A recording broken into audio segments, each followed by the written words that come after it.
গেল কিছুদিন আগেই জাতীয় দলে সুযোগ পেয়েছিলেন জাকির আলী শুধুমাত্র ওয়ানডে ও টি-20 খেলার জন্য।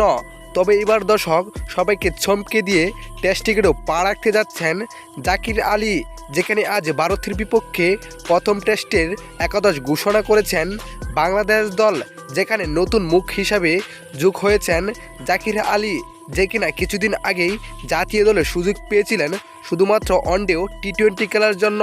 তবে এবার সবাইকে চমকে দিয়ে টেস্ট ক্রিকেটও পা রাখতে যাচ্ছেন তিনি। তো দর্শক, ভারতের বিপক্ষে প্রথম টেস্টের একাদশটি দেখে নিন এক নজরে, যেখানে সাদমান ইসলাম, জাকির হাসান, নাজমুল হোসেন শান্ত, মুমিনুল হক, মুশফিকুর রহিম, জাকির আলী, লিটন দাস, সাকিব আল হাসান, মেহেদী হাসান মিরাজ, তাসকিন আহমেদ, হাসান মাহমুদ, তাজুল ইসলাম।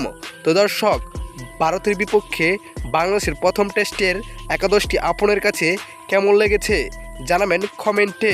আর এতক্ষণ আমাদের সাথে থাকার জন্য সবাইকে ধন্যবাদ।